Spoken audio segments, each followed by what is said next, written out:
What's up, guys? I'm back again.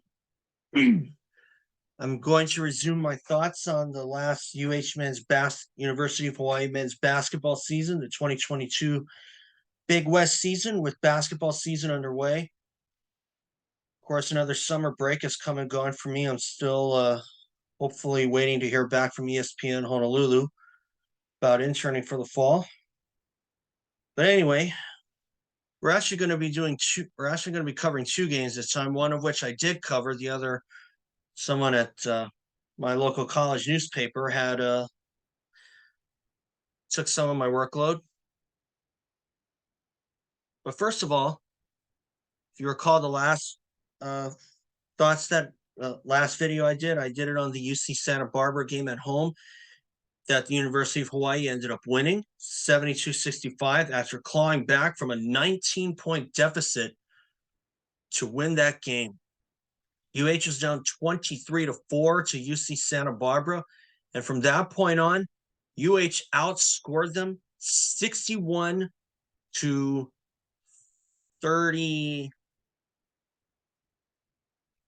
or excuse me,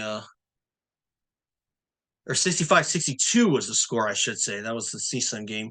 65-62.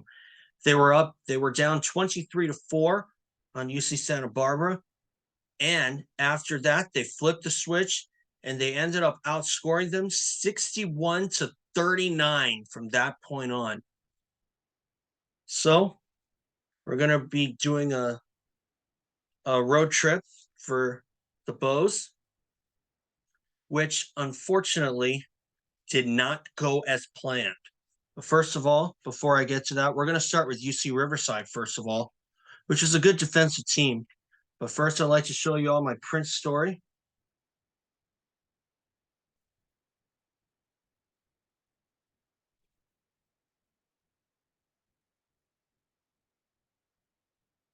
And looking at this during this road trip, Riverside and Davis, I actually thought that they were going to come away with 2 wins. But unfortunately, they came up bust. And you know what they say, all good things come to an end. And unfortunately, the Bows saw their 7-game win streak snapped and saw a 2-game skid begin.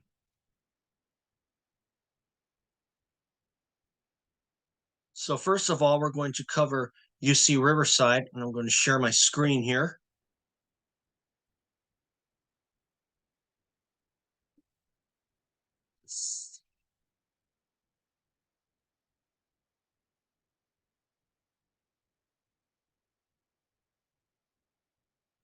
I'm going to try to share multiple ones this time.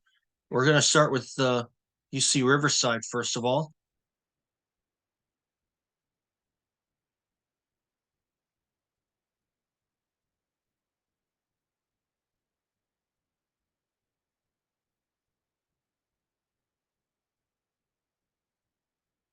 So, as you can see, Hawaii ended up on the losing end, 64-59.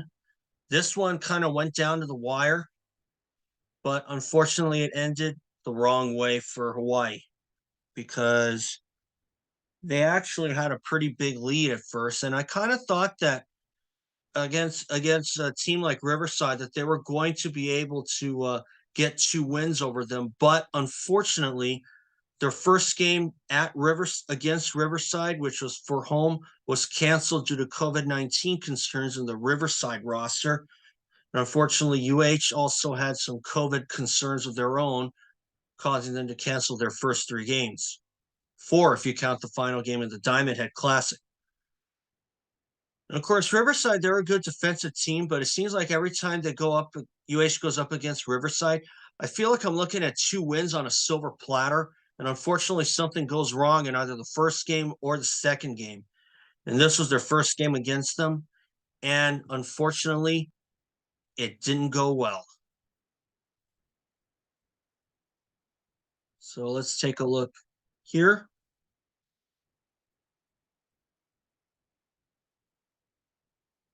They play at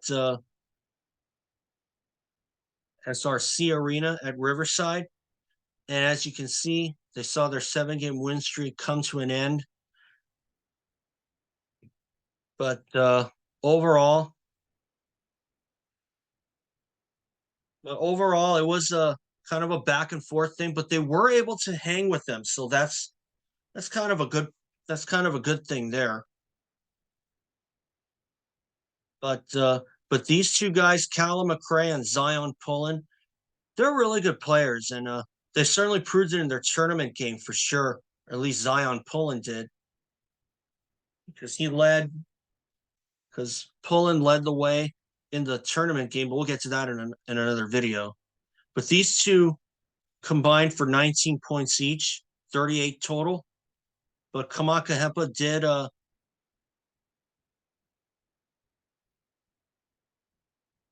lead UH with 12 points, and he was 4 for 6 from 3-point range, which is really really good. So obviously that part of their, and this was also the time where Hawaii ended up in a skid, and a lot of questions were being asked like what's going on or whatnot. But fortunately, I'll go ahead and say this right now. Unlike seasons past, UH did not lay an egg this year. And I say that proverbially because they definitely knew how. They did well. That COVID pause turned out to be a blessing in disguise, at least from my view anyway, because UH won 7 in a row. 6, of course, 6 in conference play because UC San Diego does not count towards conference play. But anyway, unfortunately, this turned out to be a 3-game skid, or the first of a 3-game skid anyway. But I will say, as I said, they did not lay an egg this season. Like last season, where they won their first game at Riverside, only to drop the next one, ended up dropping the next 4, as a matter of fact. And of course, some of that could be because they didn't have much of a non-conference season, just 2 games. And of course, 2020, the second time where they did lay an egg, they actually had a 4-game homestand, and they won all 4 games. Then they went on the road for 4 games, and they gave all their momentum back by dropping those next 4 games. But anyway, as you can see, the Bow started out really hot with 10 of his first 14 shots, getting 8 straight points from Mate Chelina. And of course, Chelina was out for quite a while because of COVID protocols. But as it turned out, it turned out to be a blessing in disguise. But of course, Mate's a good player, though. Not gonna take anything away from him. Mate's a good player defensively. But the fact that UH was able to win 7 in a row without his services, that's a pretty big statement from my view anyway. So UH was up 22-11, and this was a significant thing because UH had an 11-point lead early on, but unfortunately, they saw that lead go away later on.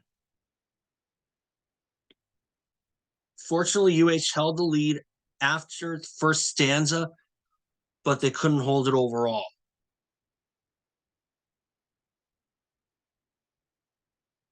But overall, they did remain in contention. They were able to respond back after Riverside took a 5-point lead early in the second half, as it says earlier. It says here. And unfortunately, down the stretch was where I started to see that the Bows had trouble closing out, and that seemed to be one of the bigger problems. Because Coach Canot pointed out that they got exposed on turnovers. He emphasized that. He's saying bad shots are like turnovers. That was in one of the games that they lost, third one to Long Beach State at home. But like he said, when we turn it over to Fleury. I don't know if there were a lot of turnovers, if there was a flurry of turnovers in here. I like to think so, but the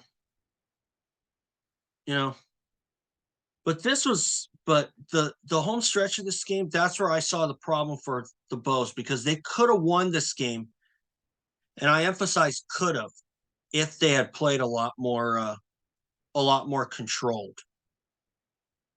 So, but what really helps the Highlanders out is their size advantage, as they said here. The size advantage inside to win it. Shot 49%. But this is where I saw a pretty big problem for the Bows, which has kind of been a problem off and on this season, getting outscored in the paint by double digits. You know, some of that could be some of the problems they were having, but either way, unfortunately, Riverside, that's a team that they're a good defensive team, and with virtually every other team, it could go either way. You know, the way I see it is like Riverside, they seem to be the team that can certainly ruin win streaks for sure. Because unfortunately, Cal State Fullerton fell to them. Now, unfortunately, UH fell to them too. And it's things like that certainly got me scratching my head for sure. Because some seasons past, I think Irvine, they were riding a perfect record. They get bounced by Riverside. And I think last season, Santa Barbara was also riding a perfect record. They get bounced by Riverside. So I would think it's got to be frustrating to know that if you have a win streak on, Riverside seems to be the team that can ruin it.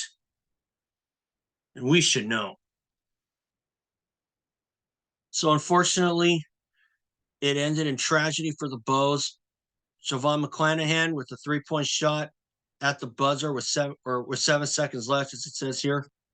It was not good enough. And of course, Riverside stealing the win with a pair of free throws. So, you know what they say, all good things come to an end. We'll see. But it was interesting to know how they would have responded, that's for sure. So, unfortunately, this road trip was not what I had hoped for right away. And of course, Davis would not be any different. So we're gonna put up the Davis game here. This one I did cover, and unfortunately, as you can see, they stumbled with a second straight loss to UC Davis. This actually kind of surprised me. Okay, I'm gonna take a quick break here because actually, yeah.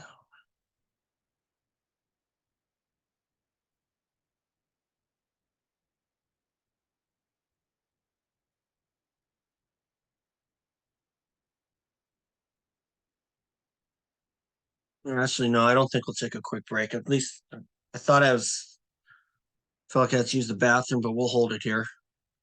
But I'm going to finish up my thoughts here. As I was saying, this surprised me the most. And you know why? Because up until now, UH had won 5 of their last 6 meetings against UC Davis. And give them credit because they got some, and give them credit because Davis has some good players. We'll get to that in a little bit. But the reason why this surprised me is because UH has only lost to them once. And that one time came at the end of the 2020-21 season.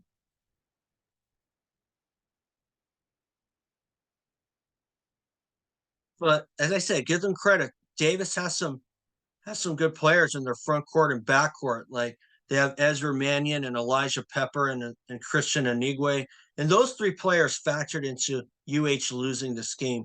But the one thing you're going to notice for sure is the fact that this year, UH, just like Riverside, UH built a big lead only to see it go up in flames. That's the thing. That's what really hurt them. As you can see, my lead sentence, they came away empty handed, and they certainly did. But this is where I thought that if there was a list of problems and there's a number 2 on that list, I thought it was somewhere in the home stretch because the Bows had given themselves a legitimate chance to win, but unfortunately they ended up making mistakes that were that were big enough to prevent them from winning. And it happened again at Riverside. So as you can see, their second game ended with a 68-65 loss to UC Davis. So as you can see, things are pretty even. There were 26 field goals. They had 26 field goals. UH shot 23 and converted 23. Both of them had 6 triples. I kind of thought the Bows might get a heads up on this with free throws because they're a good free throw shooting team. I kind of thought that that might help them get the win, but unfortunately it did not. Of course, Kamaka Hepa doing really well again. He had 12 points at Riverside, 16 here. I kind of thought that Kamaka had still played up to his ability, even though they came away empty-handed. You know what I mean? So anyway, Noel Coleman, their other lead scorer, he had 11 points, which was his first first good game in quite a while because he'd been kind of a little bit on the quiet side, not scoring a lot. Of course, Jerome DeRosier, Bernardo da Silva with 12. Da Silva did really good in the paint, and he certainly has been proving that he was back to normal from his hand injury. But in both games, they competed, and that's the good part. The bad part was they just could not finish out. And Kamaka even pointed that out in the presser. I'm kind of choosing not to share them because I don't really want to get in trouble, even though I probably won't. But again, best not take the chance.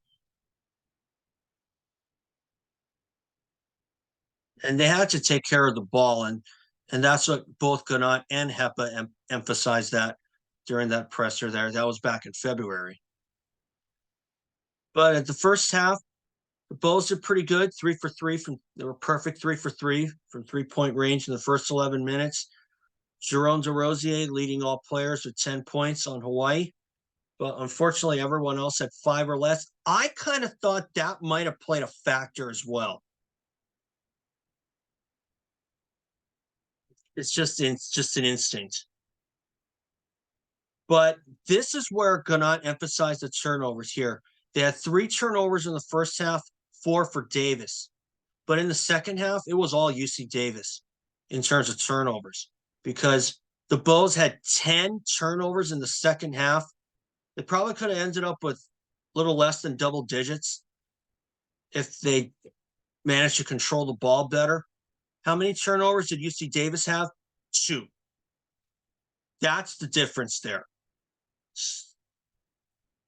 That's a certainly hurt UH. Of course, after a tie in the first half at 29. But this is where I saw some good playing. They shot out of the gate. Their second half team, they shot out of the gate. They did well. They built a 14-point lead. But the fact that they couldn't finish out well is likely why that they lost that 14-point lead. And then, of course, Davis going on a 20-3 run. But these 3 players here on UC Davis, Ezra Mannion, Elijah Pepper, and Christian Anigwe, those are the 3 X factors that certainly helped Davis out in that win. That's for sure. And of course, as you can see, Ezra Mannion, this kid can play, bro. Let me tell you. 20 points, 8 for 19 shooting. And Elijah Pepper, he's a hell of a player too. He was and you can see right here, 19 points, 4 of 8 from 3-point range. That's the thing. And the unfortunate part is that I think that because both Mannion and Pepper were either not out there or kind of had bad nights all around was probably why Hawaii's had so much good luck against Davis as of late. But Christian Anigwe is another player that's in their backcourt that can certainly give certain teams some headaches, UH being one of them. But here's the thing, turnovers here. It was 3 for the Bulls. They had 10 in the second half. Davis, they have 4 turnovers. and only 2 in the second half, as I said earlier. They also won points off turnovers, 12 zip. But the Bows out rebounding Davis. That's a good takeaway too, because this is probably like, because this is their seventh. There were seven in a row. That's 7 out of 8. Now make it 8 for 9 games where UH out rebounded their opponents, and they just barely squeaked it out. Either out rebounded or tied in rebound, out rebounded or tied their opponents, I should say. They tied in rebounds against Santa Barbara at home. But unfortunately, these 2 losses proved to be detrimental. And unfortunately, that was the last time that they would see first place anytime soon. But I will say, though, it was still their year. I'm going to say that right now. It was still their year. In that 7-game win streak, I think they were due. I certainly feel like they were due for some breaks to come their way, especially during the skid that they were under. And I will go ahead and say right now, their next game, Long Beach State, that skid had gone up to 3 games, but they managed to stop the bleeding with a win at home against Cal State Fullerton. And we're going to talk about the Long Beach State, and we're actually going to do a double feature again. I'm going to be talking about Long Beach State and Cal State Fullerton in the next video. Okay? So, that being said, we're going to stop sharing. So, anyway, I thought that they would come away with 2 wins, but unfortunately, they did not come away with a single win. But give them credit. I mean, as Coach Ganot said, Riverside, they're a good defensive team. Davis has a good backcourt and front court for sure. But of course, no team is invincible unless you got a damn good point guard like we had like UH had Roderick Bobbitt. And even though that didn't lead to a perfect Big West season, it did lead them to win the Big West overall in 2016. So anyway, as I said, we're going to do a double next time. We're going to talk about Long Beach. I'm going to talk about Long Beach State and Cal State Fullerton. But Cal State Fullerton, that win there certainly prevented the Bows from laying an egg, proverbially, at least from my view, anyway. We're going to talk about that in the next video. But once again, just want to show you all my print story one more time. And I'll go ahead and say right now that I thought that they would win over Cal State Fullerton at home. We're going to talk about that. I kind of thought that they would also win over Long Beach State, but I thought that they would drop their game on the road, and give them credit because Long Beach State has some good players too that can certainly play. And we're going to talk about that in the next video. So for now, thank you all for watching, and I'll see you guys for that next video where I cover 2 games at home, both of them of which I cover. So for now, thanks for watching. Well, I'm Apono. See you next time.